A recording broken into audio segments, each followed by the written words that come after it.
guys? It's Kevin from the Murphy guys, and this we're reviewing because of the fact that Annabelle Creation is the big movie coming out this week. I thought that it would only make sense for me to review the 2014 prequel, of course, of the Conjuring series, that of course being Annabelle. So Annabelle is basically about, we have this young couple, John and Mia Form. They are expecting a child, and John basically picks up this doll for them to then give to their child whenever their child is born, and they put it into their child's room.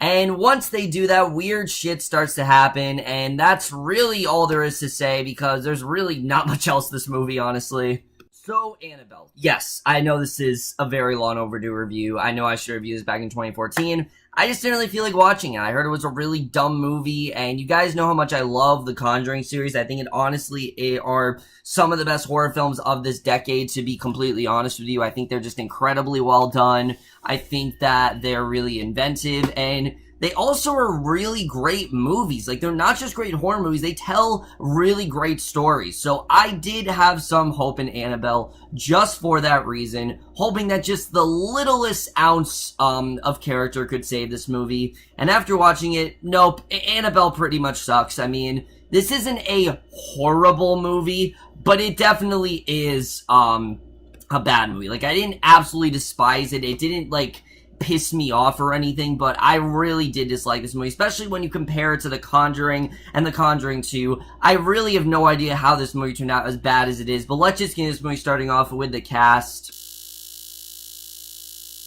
So, the acting in this movie, of course in the first two Conjuring films, that's one of the things I will automatically give those movies, that they have some really great casting choices, whether it's Lily Taylor in the first movie, or Vera Farmiga and Patrick Wilson in the second movie, in both movies, or the little girl from the second movie. The Conjuring series, they just really know how to cast actors really well.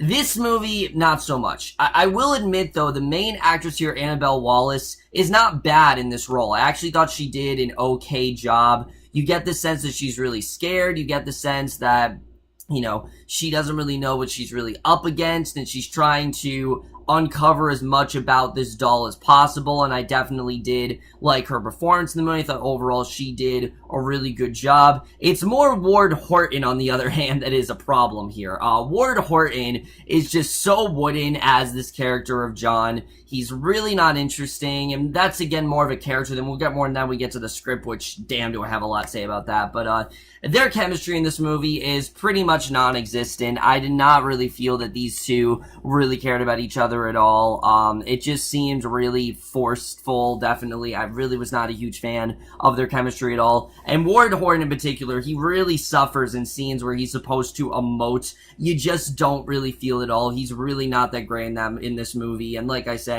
acting in general is just not really something this movie cares about. Even from Tony Amendola as the Father Perez, he is also very flat in this movie. Not really much to talk about with him. He's the typical, like, exorcist priest that comes in here trying to, trying to help Mia and John with the situation. And then Alfre Woodard's okay. I thought Alfre Woodard did a good job in this movie. Don't really get what the point of her character was, but she definitely was, I thought, okay. But honestly, guys, this movie is not really overtly concerned in terms of acting. It's really not at all, which really does suck. Because again, the Conjuring films had some really great performances. But the acting in this movie is nothing compared to the directing and the writing, because holy shit, do I have a lot to say. I mean, the directing in general just feels really off. Like, the Conjuring movies had some fun moments in them. Like, they felt like genuinely really good movies. I mean, I go as far as to say as they are dramas with horror elements. Yes, it's a horror movie, but it also is a drama to its core. And there's a lot of story going on there. The characters were really interesting. And,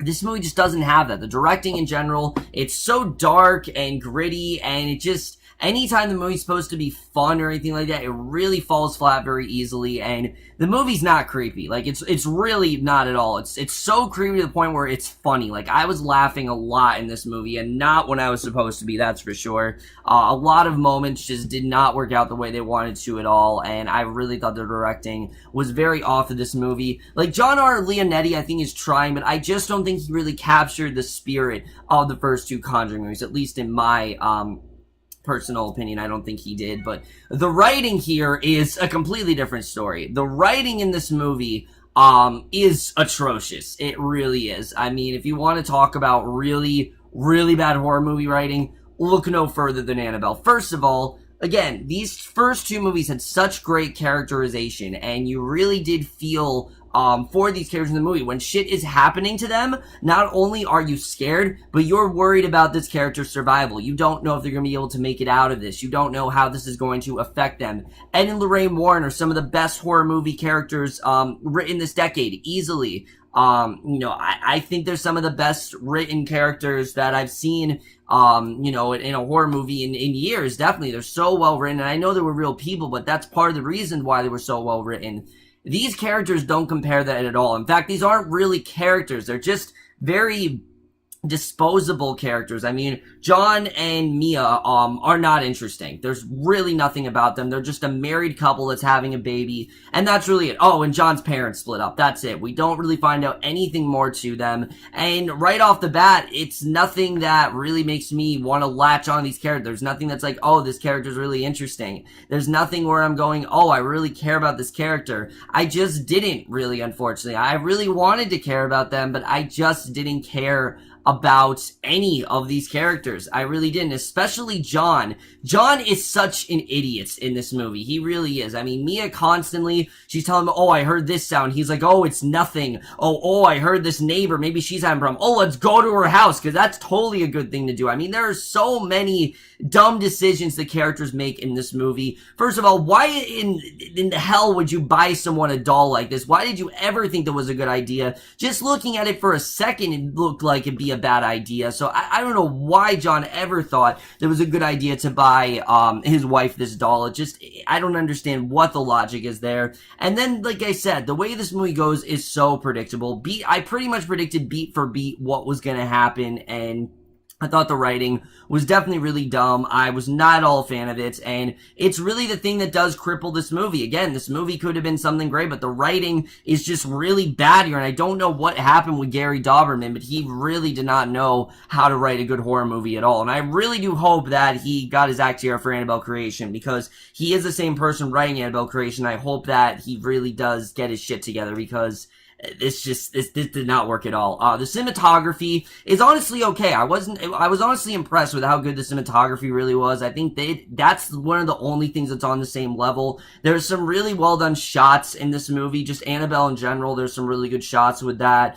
I thought the time period was actually captured really well. There are some scenes where they look like a 60s movie. I thought it was really cool the way they did that. Not nearly as cool as what they did in Ouija Origin of Evil, that's for sure, but I did think that there were some really cool shots in this movie. I definitely did enjoy the cinematography as a whole. And then the score. There was actually some really good 60s music. You know, we really did stay in that time period, and I was happy that the way they did that. The editing, however, to this movie, is so rushed. I mean, this movie is extremely rushed. 15 minutes into the movie, and we're already getting our first, like, really crazy jump scare, which, the jump scares of this movie, they're just not scary. There's nothing scary about this movie. It feels so just like, oh, we're gonna have a jump scare just to have a jump scare. It doesn't really have any substance whatsoever in this movie, and I can't stand jump scares like that. I really can't at all, and that's the perfect example of how the jump scares are here. I just found the editing to be really, really, quick, and it just didn't seem like they cared much about developing a really good story. They just wanted to get right to the scares, and no matter what they did, everything just led them right to the scares. And again, Conjuring and Conjuring 2, yes, they have a lot of horror scenes, but they're honestly quite sporadic. There's a lot of story and then back to some scares. A lot of story, back to some scares. This movie does not follow the formula at all, and also doesn't help that this movie is like way shorter than both of those films were. I mean, The Conjuring 2 is like over 2 hours, and it needed to be. This movie in general, was extremely rushed, and I honestly think it would have benefited if it was at least, maybe 20 minutes longer. I think it definitely would have benefited more, if they would have done that, because in general. There's just not any time devoted to these characters as a whole. So when shit's going down them, I just didn't really feel anything, especially the climax. The climax of this movie was so lazy and dumb, and they had some opportunities to go into some really cool stuff, but they just didn't do it, and I don't really feel like they utilized any of the tools that they were really given at all, in my opinion. I think there was just tons of wasted potential in this movie. Overall, guys, Annabelle's just not very good. I don't have a ton to say about this movie, but like I said, it's just a really bad example of a lazy horror film that is just very disposable and doesn't know how to actually have genuinely really good scares. It has a good performance from Annabelle Wallis. It has some good cinematography here and there, but other than that, guys, you're better off staying with the Conjuring movies. And if I had to grade Annabelle as a whole, I would give it a D. So overall, guys, my review of Annabelle. Let me know what you guys thought of this movie overall. Left your thoughts, and I really do hope Annabelle Creation is better. But anyways, guys, the next movie review I'm actually going to be doing, I'm really excited to do. I actually have a early advanced screening for this next movie I'm going to be reviewing. I'm not going to tell you what it is, but I do have an advanced screening for it, and I'm very excited that I'm going to go see it. I've already talked about it in the movie preview. You guys might know what I'm talking about if you saw that video. But that will be my next review, and I will see you guys for that. Okay, bye.